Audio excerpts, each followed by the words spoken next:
بسم اللہ الرحمن الرحیم۔ آج کل کے جس طرح ایک نازک سا دور گزر رہا ہے، ہر دوسرا تیسرا آدمی پریشانی کا ایک مجسمہ بنا ہوا ہے۔ جس آدمی سے بھی پوچھو وہ یہی کہتا ہے کہ میں بہت پریشان ہوں، میں بہت ٹینشن میں ہوں۔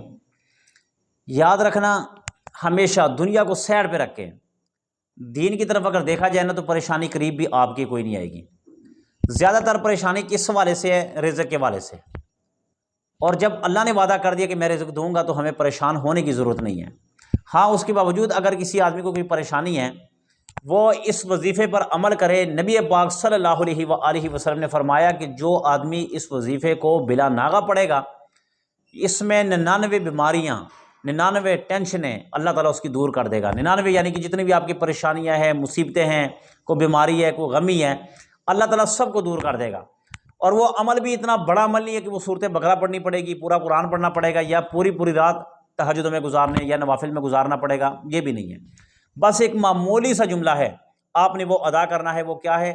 لا حول ولا قوت الا باللہ العلی العظیم۔ بس جو آدمی اس کو بلا ناغہ 100 مرتبہ پڑھے گا، اللہ تعالیٰ اس کی 99 بیماریاں، 99 ٹینشنیں دور کر دے گا۔